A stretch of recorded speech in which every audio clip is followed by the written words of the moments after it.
Alternating current, बहुत सारे बच्चों को ये चैप्टर बहुत डिफिकल्ट लगता है, लेकिन आज 25 मिनट के अंदर इस चैप्टर को हम पूरा कवर करने वाले हैं। कंसेप्ट भी होंगे, फॉर्मूला शीट भी मिल जाएगी। यहाँ पर क्वेश्चंस अगर देखा जाए तो ऑल्टरनेटिंग करंट से इजी ही क्वेश्चन आते हैं, बस फॉर्मूला की बात होती है। फॉर्मूला में चीजें पुट करिए, आंसर निकल जाता है। चलिए शुरू करते हैं, पढ़ते हैं ऑल्टरनेटिंग करंट किस तरीके से वर्कआउट करता है।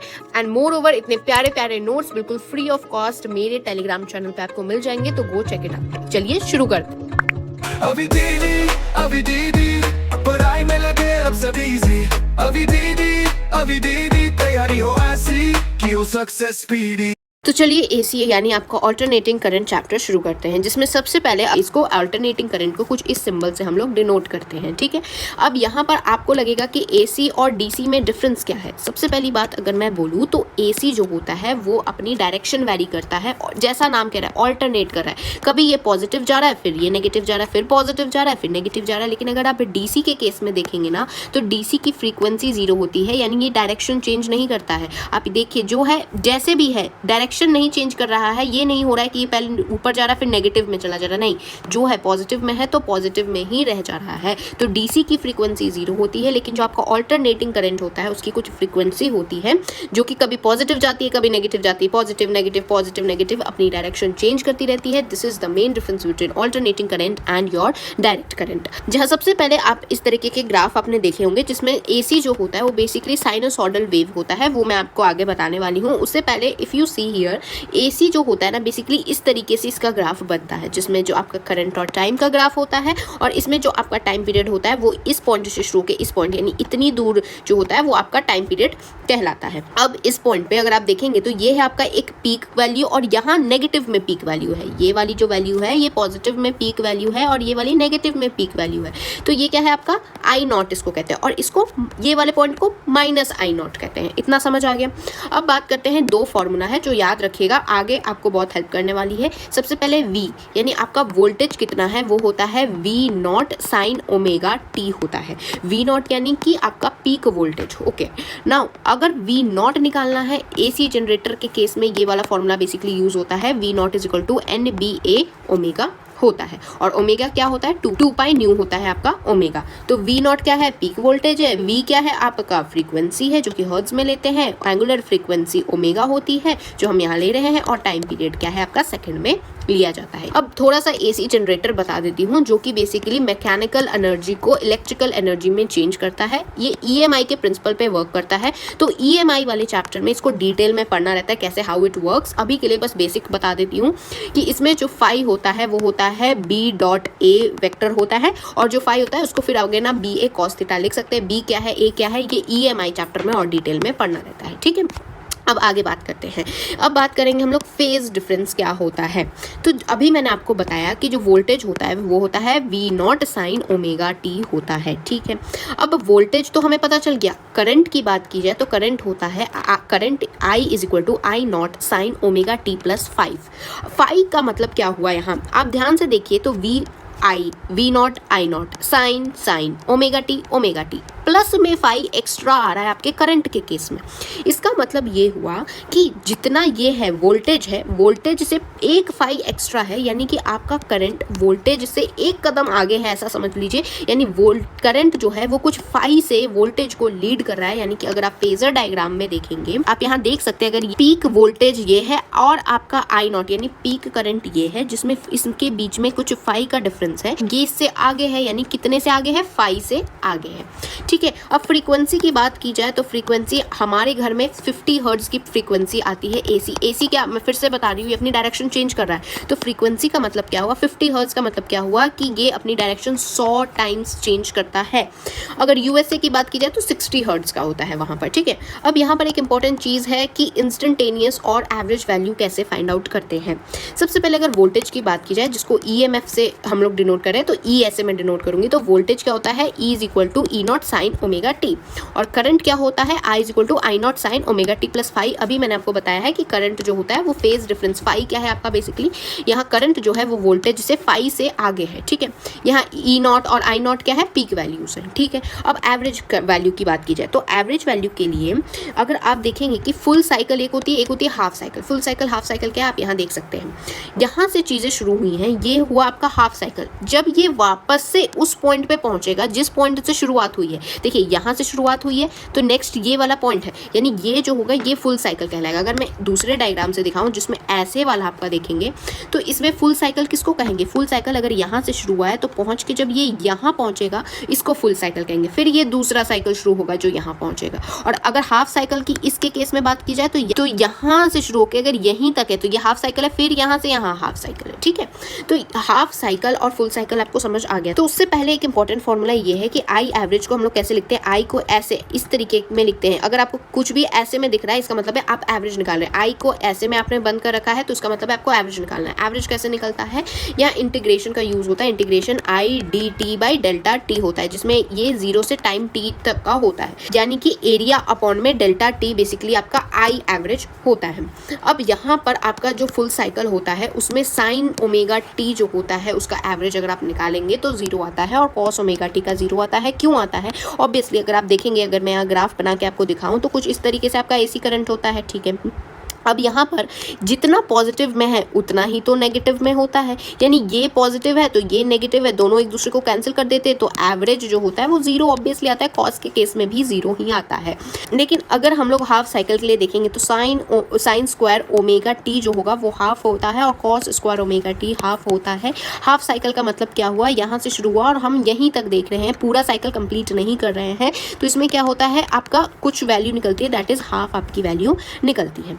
अब आपने ये जो मैंने आई एवरेज का आपको फॉर्मूला ये सब बताया, इसमें ना दो केसेस, एक देखिए फुल साइकिल और एक हाफ साइकिल। देखिए फुल साइकिल के केस में आई एवरेज 0 होता है और वी एवरेज भी 0 होता है, लेकिन हाफ साइकिल के केस में आई एवरेज 2 आई नॉट पाई होता है और वोल्टेज 2 वी नॉट पाई होता है।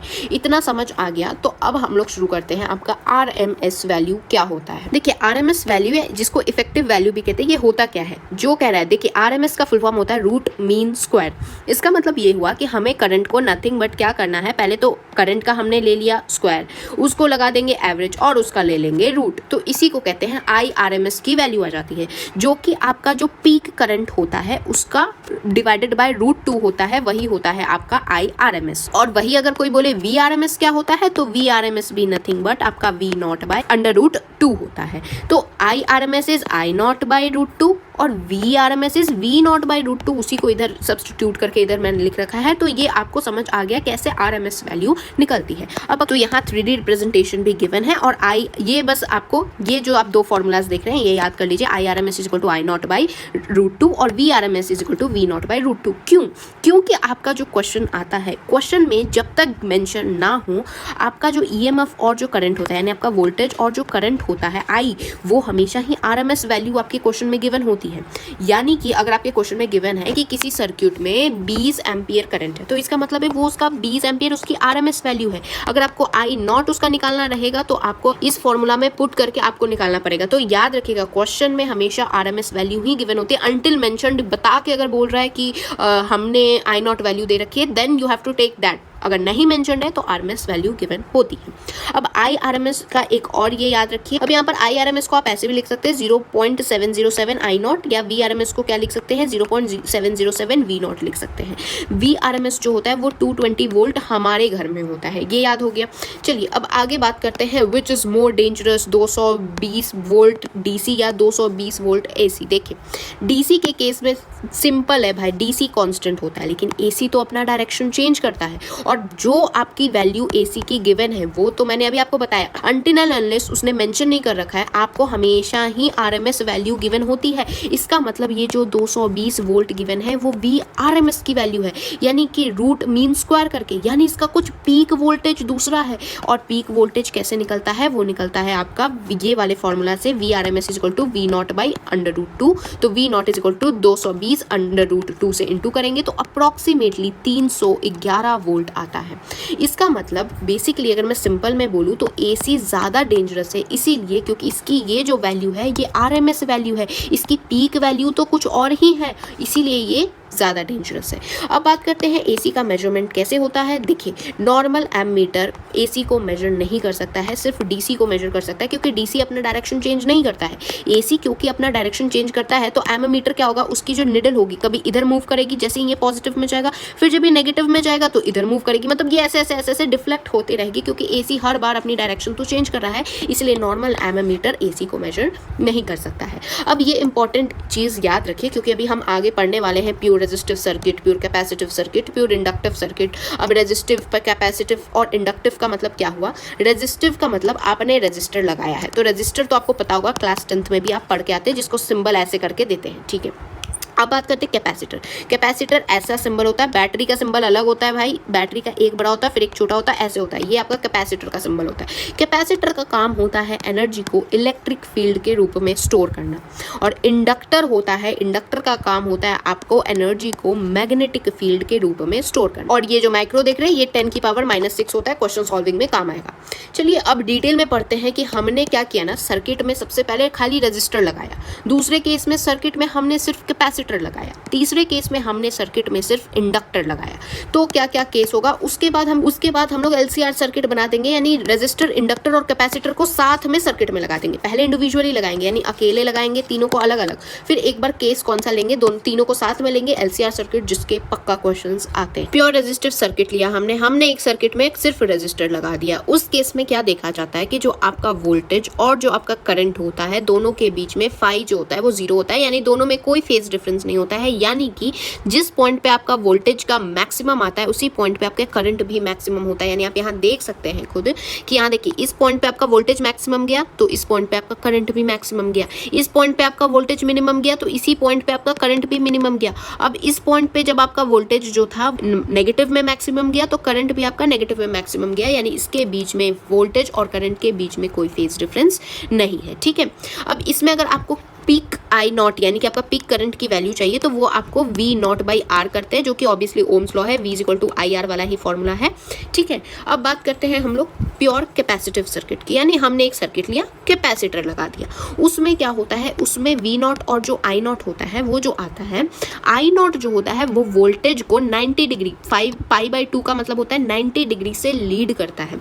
इसका मतलब ये हुआ कि आपका फाई जो है वो 90 डिग्री होता है, यानी इन दोनों के बीच में अगर फेजर डायग्राम में देखें तो 90 डिग्री का डिफरेंस देखने को मिलता है। इसका मतलब ये हुआ कि जिस पॉइंट पे आपका करंट मैक्सिमम हो रहा है उस पॉइंट पे आपका वोल्टेज मिनिमम हो रहा है, जिस पॉइंट पे आपका करंट मिनिमम हो रहा है उस पॉइंट पे आपका वोल्टेज मैक्सिमम हो रहा है, यानी 90 डिग्री का यहाँ पर फेज चल रहा है, फेज डिफरेंस चल रहा है। तो इसका मतलब है I0 जो है वो लीड करता है वोल्टेज को π/2 से, ठीक है।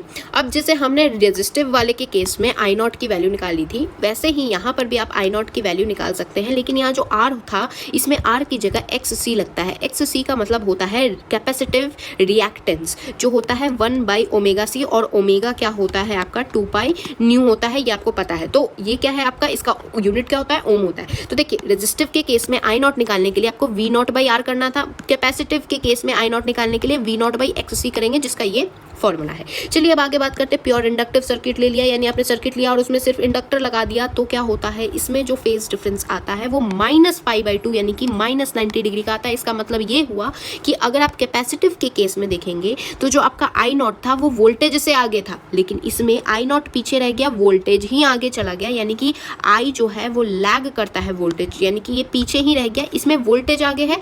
कैपेसिटिव के केस में करंट आगे था और रेजिस्टिव के केस में कोई आगे पीछे कुछ नहीं, दोनों सेम फेज में थे।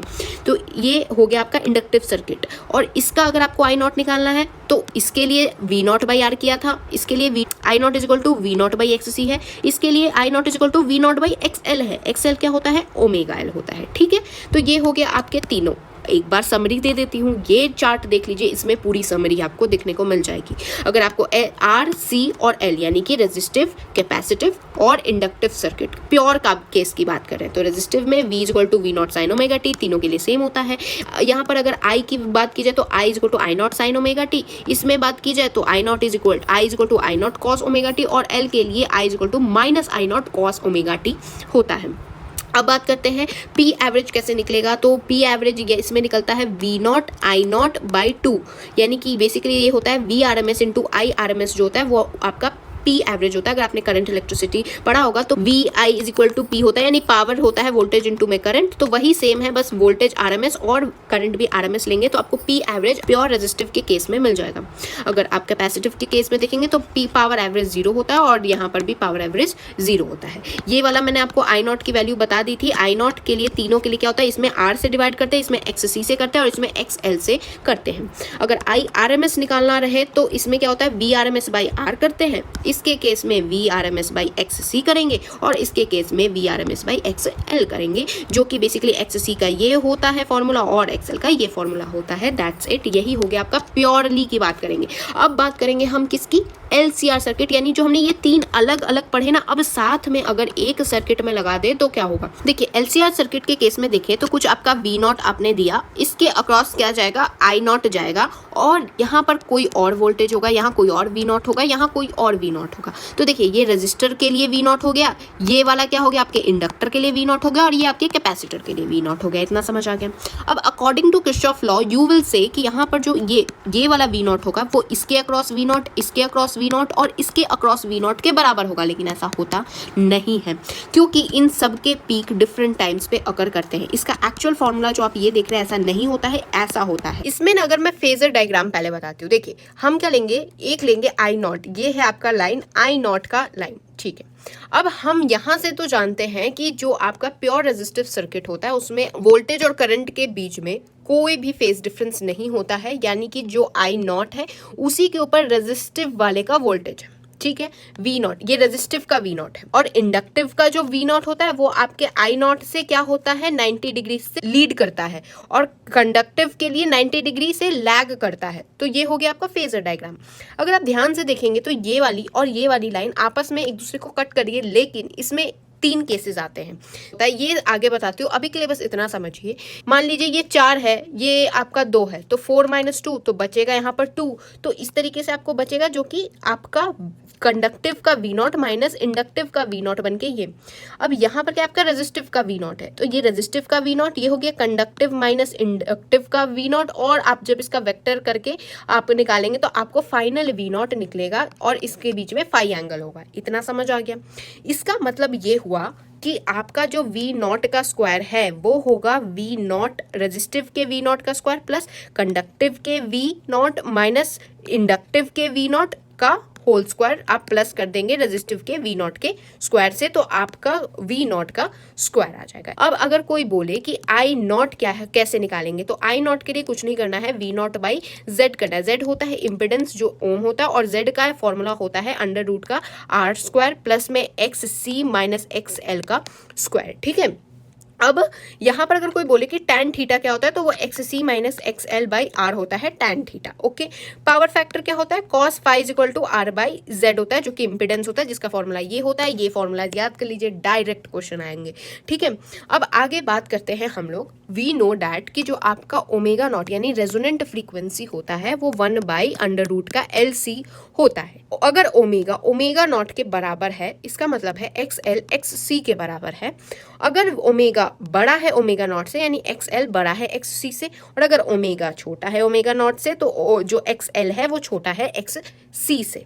इसका मतलब क्या हुआ, इसका मतलब इज नथिंग बट यहाँ पर एक हम ले रहे, इसको बड़ा मान रहे, एक बार इसको छोटा मान रहे, एक बार इसको बड़ा मान रहे, एक बार इसको छोटा मान रहे और एक बार दोनों को बराबर का मैग्नीट्यूड का मान रहे हैं। तो इसमें क्या होता है, जब बराबर मानते हैं, ये इंपॉर्टेंट है कि आपका फाई 0 हो जाता है। इसका मतलब ये और ये वाला दोनों को जब बराबर मानेंगे तो एक दूसरे को कट कर देगा, तो बचेगा क्या, सिर्फ रेजिस्टिव वाला बचेगा। यानी कि जब आपका XL और XC बराबर हो जाता है तो जो आपका सर्किट होता है ये प्योर रेजिस्टिव सर्किट की तरह बिहेव करता है, क्योंकि ऊपर वाला और नीचे वाला दोनों कट हो जाता है तो सिर्फ आपका रेजिस्टिव वाला बच जाता है।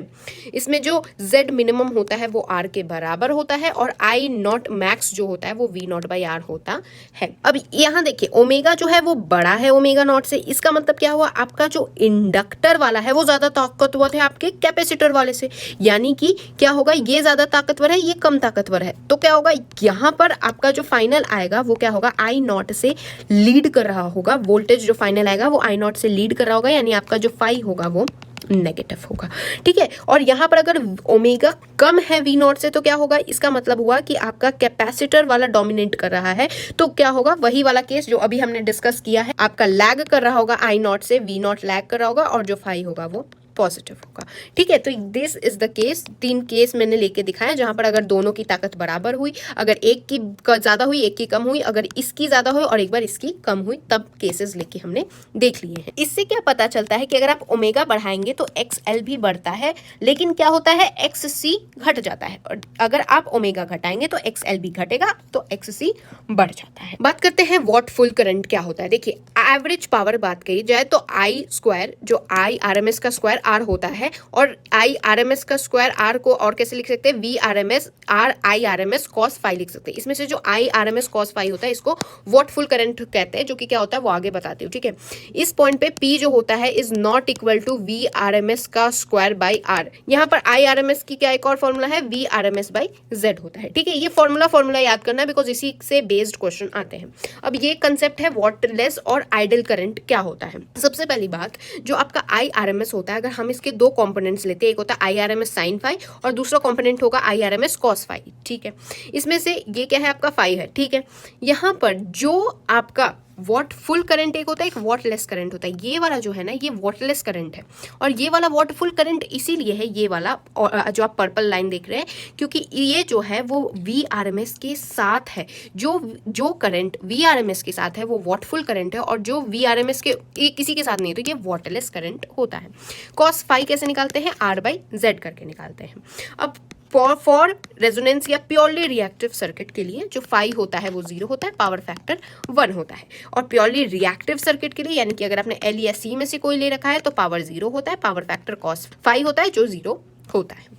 अब बात करते हैं आपके 2 ग्राफ्स की, एंड ऑलमोस्ट आपका चैप्टर खत्म है। देखिए ग्राफ में अगर कोई आपको इम्पिडेंस और फ्रीक्वेंसी या एंगुलर फ्रीक्वेंसी का ग्राफ निकालने के लिए बोले तो कुछ इस तरीके से होता है, और आई और इसका ग्राफ निकालने के लिए बोले तो कुछ इस तरीके से होता है, जिसमें अगर आप देखेंगे तो Z मिनिमम जो होता है वो R के बराबर होता है। मैं ऑलरेडी यहाँ पर आपको पीछे बता चुकी हूँ, तो you can see over here is, ये हो गया इंडक्टर जब डोमिनेट करेगा तो ये वाला हो गया, क्योंकि आप यहाँ ओमेगा से ही पता कर लेंगे।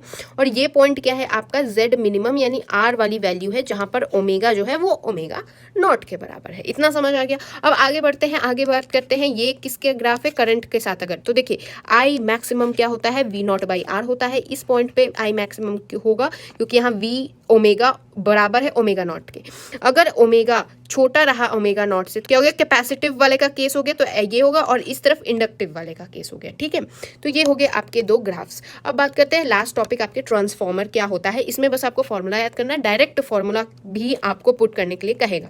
इसमें क्या होता है, म्यूचुअल इंडक्टेंस वगैरह होता है, जो EMI जिन्होंने पढ़ रखा होगा they know about it. Again इतना डिटेल में नहीं जाते हैं, बस अभी के लिए इतना समझिए। एक तरफ क्या होता है ना, हमने इस तरीके से रोल किया, इस तरफ भी दूसरी तरीके से रोल किया। कितने रोल्स लगाए वो हम ले रहे हैं N2, और यहाँ कितने रोल्स लगाए वो ले रहे हैं N1। अब यहाँ पर क्या होता है, यहाँ पर कुछ वोल्टेज है, यहाँ पर कुछ EMF 2, यानी यहाँ EMF 1 कुछ है, यहाँ EMF 2 है। अगर EMF 1 की बात की जाए तो वो क्या होता है, N1 d∅dt होता है, और E2 की बात की जाए तो N2 = d∅dt होता है। अब यहाँ पर अगर आप देखेंगे तो ये सब निकाल के आपको क्या पता चलेगा ना, कि जो EMF 1/EMF 2 होता है वो N1/N2 के बराबर होता है, ठीक है। अब यहाँ पर एफिशिएंसी ऑफ ट्रांसफॉर्मर क्या होता है, जिसको हम लोग कुछ इस तरीके के साइन से डिनोट करते हैं, जिसमें output power by input power होता है, जहाँ V2I2/V1I1 होता है। ये वाला जो भी मैंने आपको फॉर्मूला बताया कि E1/E2 = N1/N2, तो यही है, इज इक्वल टू I2/I1 होता है। ओके, क्यों होता है, क्योंकि जो EMF होता है वो नंबर ऑफ टर्न के डायरेक्टली प्रोपोर्शनल होता है, यानी अगर आपने नंबर ऑफ टर्न बढ़ाए तो EMF ऑटो में बढ़ जाती है, और वही करंट जो होता है वो EMF के इनवर्सली प्रोपोर्शनल होता है, यानी अगर आपने करंट बढ़ाया तो EMF घटती है, अगर आपने करंट डिक्रीज किया तो EMF बढ़ती है, ठीक है। एक होता है आपका स्टेप अप ट्रांसफॉर्मर, एक होता है आपका step down transformer. Step up में क्या करते हैं हम लोग, N2 को ज्यादा रखते हैं N1 से, और यहाँ पर स्टेप डाउन में क्या करते हैं, N2 को कम रखते हैं N1 से। तो इसमें क्या होता है, सेकेंडरी ज्यादा होता है, इसमें प्राइमरी, बेसिकली टर्न्स के बेसिस पे यहाँ स्टेप अप और स्टेप डाउन ट्रांसफॉर्मर्स होते हैं। इसमें प्राइमरी ज्यादा होता है, इसमें क्या होता है E2 ज्यादा होता है E1 से, यहाँ पर EMF 1 ज्यादा होता है E2 से, इसीलिए इसमें I1 ज्यादा होता है I2 से, और इसमें I2 ज्यादा होता है I1 से। तो ये हो गया स्टेप अप और स्टेप डाउन ट्रांसफॉर्मर। तो आई होप आपको सब चीजें क्लियर हो गई होंगी। Meet you guys in the next video, तब तक के लिए thanks for watching and don't forget to like, share and subscribe to my channel. जय